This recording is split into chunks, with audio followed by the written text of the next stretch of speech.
नाज़रीन, अब हम ईरान अमेरिका की जंग की वजह से हालात का तज़किरा करते हैं। जब से डोनाल्ड ट्रंप ने कहा है कि वो ईरान के साथ बातचीत कर रहा है, ईरान उसको डिनाई करता है, तब से आप बैनुल-अक़वामी कीमतों को देखें वो नीचे आ रही हैं। पाकिस्तान में इसके असरात अभी मुरतब हुए हैं। स्टॉक एक्सचेंज के अंदर आपको बड़ी तेज़ी नज़र आई और बहुत दिनों के बाद वहाँ पर आपको 4-4.25% की बढ़ोतरी नज़र आई।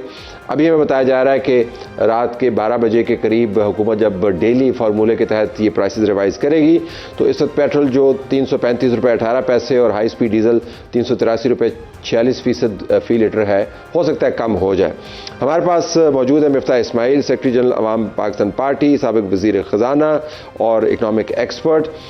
उनकी जब मैं बातें सुनता हूँ तो वो खुश नहीं हैं। वो बार बार इस बात का तज़किरा कर रहे हैं कि जो पेट्रोलियम की कीमतें हैं, पेट्रोल की जो कीमतें हैं उसके अंदर मुनाफाखोरी ज़्यादा है, आवाम की ख़वारी ज़्यादा है, लेकिन फलाह का कोई पहलू नज़र नहीं आता। मिफ्ताह साहब बहुत शुक्रिया।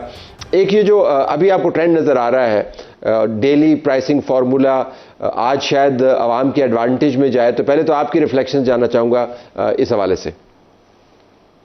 कि फार्मूला हो, चाहे आप वो महीने महीने में कीमत करते हो, 15 दिन में करते हो, 7 दिन में करते हो, 1 दिन में करते हो, लॉन्ग रन में प्राइसेस बराबर रहेंगे अगर फार्मूला वो ही रखें आप, तो उससे फ़र्क नहीं पड़ता है। जो मेरी गुजारिश थी, और ज़ाहिर है कि हुकूमत को ये सियासी तौर पे फ़ायदा होता है कि 2-4 रुपए बढ़ गए तो इतना वो मसला नहीं होता। अगर 20 रुपए बढ़ते हैं तो फिर लोग तनकीद का निशाना बनाते हैं इनको।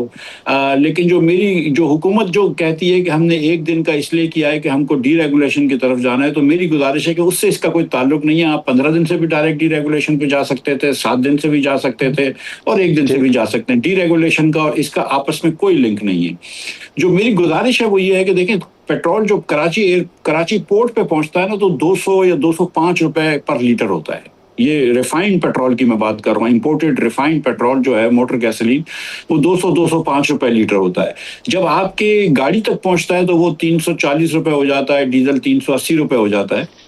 और इसमें 80 रुपए हुकूमत ने लेवी लगा के रखी है, 5 रुपए हुकूमत ने क्लाइमेट लेवी लगा के रखी है, और उसके अलावा 20 रुपए 25 रुपए हुकूमत इसके ऊपर ड्यूटी लेती है। तो 110 रुपए हुकूमत इसके ऊपर लेके जाती है।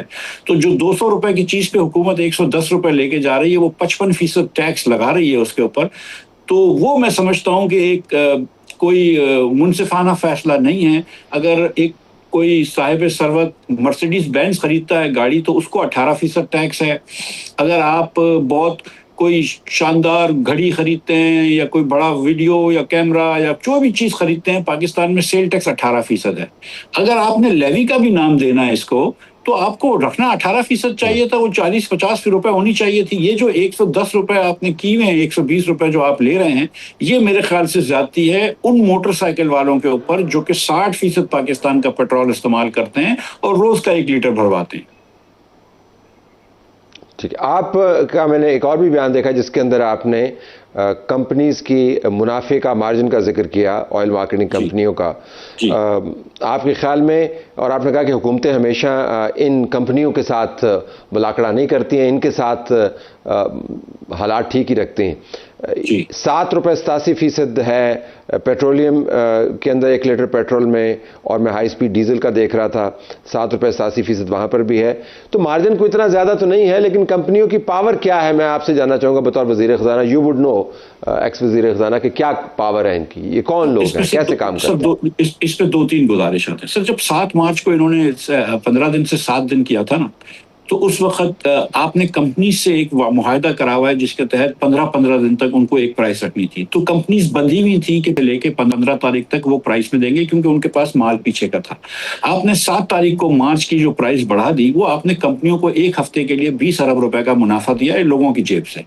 अगर आपको लोगों की जेब से निकालना ही था, और अगर आप शॉर्टेजेस नहीं रुकवा सकते एडमिनिस्ट्रेटिव मेजर से, तो मेरे जैसे लोगों ने ये कहा था यार आप 1 हफ्ते के लिए टैक्स बढ़ा दें, क्योंकि आपको ये लग रहा था कि कंपनीज मुनाफाखोरी के लिए जखीरा अंदोजी करेंगी, और 1 हफ्ते बाद क्योंकि 55 रुपए बढ़ जाएगा और वो नहीं बेचेंगी, तो आपने आज से ही बढ़ा के उनको प्रॉफिट दे दिया। तो ये तो कोई मेरे ख्याल से तरीका नहीं है। और मैं ये समझता हूँ कि जब हुकूमत जाती है और कभी नैब आती है तो ये इसकी इंक्वायरी खुलेगी।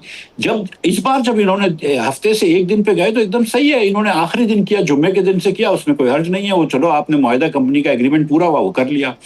दूसरी जो डीजल की प्राइसिंग थी, जब 70% डीजल पाकिस्तान में बनता है और सिर्फ 30% इंपोर्ट होता है, और अब आजकल जो जंग के बाद इंपोर्ट की कॉस्ट और डीजल की यहाँ बनाने की, रिफाइन करने की कॉस्ट में बहुत फर्क आ गया।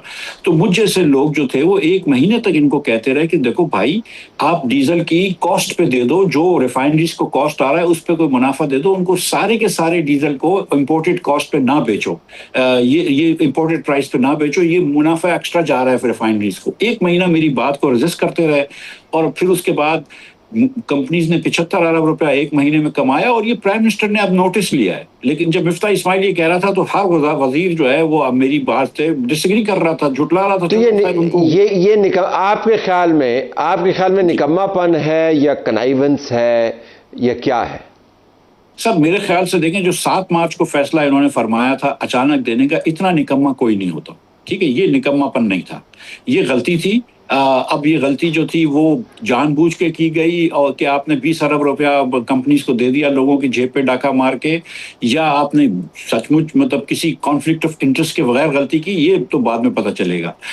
लेकिन जो रिफाइनरीज को प्रॉफिट देते हैं, मैं समझता हूँ कि देखें, गुजारिश ये है कि सर ईसीसी के अंदर जितने भी लोग बैठे होते हैं उनमें कितने लोगों की रिफाइनरीज के अंदर वो होती है, रिफाइनरी से ताल्लुक होते हैं, बोर्ड्स पे होते हैं वगैरह वगैरह।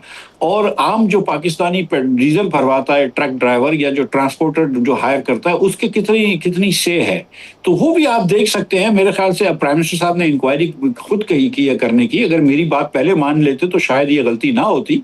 लेकिन अब तो वो 75 अरब रुपया चले गया, वो इंक्वायरी होती रहेंगी, वो पेट भरता रहेगा फाइल का, और हम और आपकी जेब से तो पैसा निकल गया। अब जो बात आ रही है कि सर देखें, लेकिन जो प्रोसीजर है जी, अब जो बात आ रही है, आपने एक दिन किया तो आप एक दिन का भी इंतजार नहीं करने दे रहे रिफाइनरीज को। अगर आप रिफाइनरीज को प्रॉफिट बढ़ाना है तो आप बोलते हैं पहले दिन से ही प्रॉफिट बढ़ा लो, एक हफ्ते का भी इंतजार ना करो, ठीक है। सो आप रिफाइनरी से ये आपने एक दिन के अंदर रोज के कर दो, रिफाइनरीज को आपने 6-7 दिन की भी इंतजार नहीं करवाया कि आप 6 दिन बाद कीमत बढ़ा लीजिएगा, आप रोज के रोज बढ़ा लें।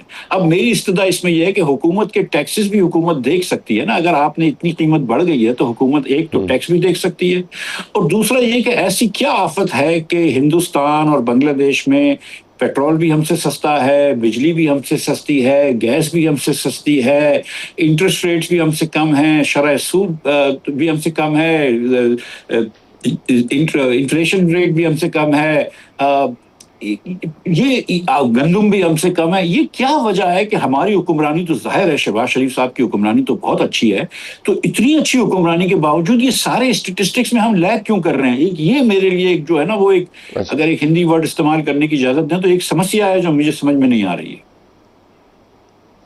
अगर मैं आपसे पूछ पाऊँ ये आखिर में कि ये जो फैसले हैं, आपने कहा कि नैब की इन्वेस्टिगेशन भी हो सकती है एक मामले के ऊपर, ये तो इज्तिमाई फैसले हैं, काबीना की तरफ से अप्रूव्ड फैसले हैं और सुप्रीम कोर्ट का फैसला मौजूद है कि ये इज्तिमाई फैसले हैं और कुल्ली जिम्मेदारी सब पर आयद होती है, लेकिन प्राइम मिनिस्टर तो उसके हेड हैं। सो अब प्राइम मिनिस्टर ने ही इनकी इंक्वायरी का हुक्म दिया है। How does this work out? मतलब फैसले भी उनकी हुकूमत के हैं और वो तहकीक भी खुद ही कर रहे हैं। तो देखिए, 2 गलत फैसले फरमाए थे ना इन्होंने। एक फैसला ये था कि डीजल को, जब आपको पता है कि पुराने फार्मूला जो है वो इररेलेवेंट हो गया है, कीमत बहुत बढ़ गई है डीजल, रिफाइंड डीजल की, और 70% पाकिस्तान में ही बनता है, तो आपने एक्स्ट्रा प्रॉफिट जाने दिया। तो एक तो ये गलती थी जिसकी प्राइम मिनिस्टर साहब ने इंक्वायरी की है। दूसरी जो बड़ी गलती थी, जो मैं समझता हूँ कि जिसके अंदर कॉन्फ्लिक्ट ऑफ इंटरेस्ट का बहुत अंदेशा है, क्योंकि इतना तो नन्ना काका कोई नहीं होता, और ये तो बड़ी तजुर्बेकार टीम है, कि इस किस्म का आपने फैसला कर लिया कि यार 15 दिन तक आपने बात की हुई थी उनको प्राइसेस का, और आप 7 दिन तक जो है वो ना टैक्स 7 दिन के लिए बढ़ाया आपने, ना 7 दिन तक आपने जोर जबरदस्ती करी, एडमिनिस्ट्रेटिव मेजर लिया आपने। पहले दिन 55 रुपए कि जिसका वो मतलब इनको यही था ना कि कंपनीज, आपको यही डर था ना कि कंपनीज आपको ब्लैक में करेंगी, कंपनीज जो है वो जखीरा अंदोजी करेंगी, कंपनी शॉर्टेज करेंगी, क्योंकि उनको एक हफ्ते बाद 55 मिलना था, तो आपने आज से ही 55 रुपए दे दिया। ये आपका तुर्रा इम्तियाज है। सो इसकी भी प्राइम मिनिस्टर साहब अगर इंक्वायरी करवा लें तो पता तो चले ना। मैं ये नहीं कह रहा हूँ कि खुदा ना खास्ता कोई क्रिमिनल चीज निकलेगी, लेकिन कम से कम हम सीखेंगे तो सही ना कि यार ये क्या गलती थी कि ये पूरे वज़रा को नहीं समझ में आई, काबीना को नहीं समझ आई, लेकिन अली खिजर जो है वो अखबार में बिजनेस रिकॉर्डर में लिखता है, उसको समझ आ गई। मिफ्ता इस्माइल कराची में बैठे बैठे कुछ 4 लोगों से बात करके उसको समझ आ गई, लेकिन हुकूमत पाकिस्तान को नहीं समझ आई। तो ये थोड़ा सा मौम्बा है, तो मौम्मा तो है ना सर। मिफ्ताह इस्माइल, आपका बहुत शुक्रिया, आपने हमें ज्वाइन किया। नाज़रीन, सेक्रेटरी जनरल अवाम पाकिस्तान पार्टी हमसे बात कर रहे थे। कुछ संजीदा इल्ज़ामात उन्होंने सजेस्ट किए हैं इस सेगमेंट के अंदर, और अगर हुकूमत इनके जवाबात देना चाहे, जो वजाहतें तलब की हैं उन्होंने, पॉलिसी की वजाहतें भी हैं और आवाम की जेब से पैसा जाने की वजाहतें भी हैं, और ये भी ज़रूरी है जानना कि ये कौन लोग हैं जो ये फ़ैसले करते हैं जिनका इम्पैक्ट मनफी आवाम के ऊपर होता है।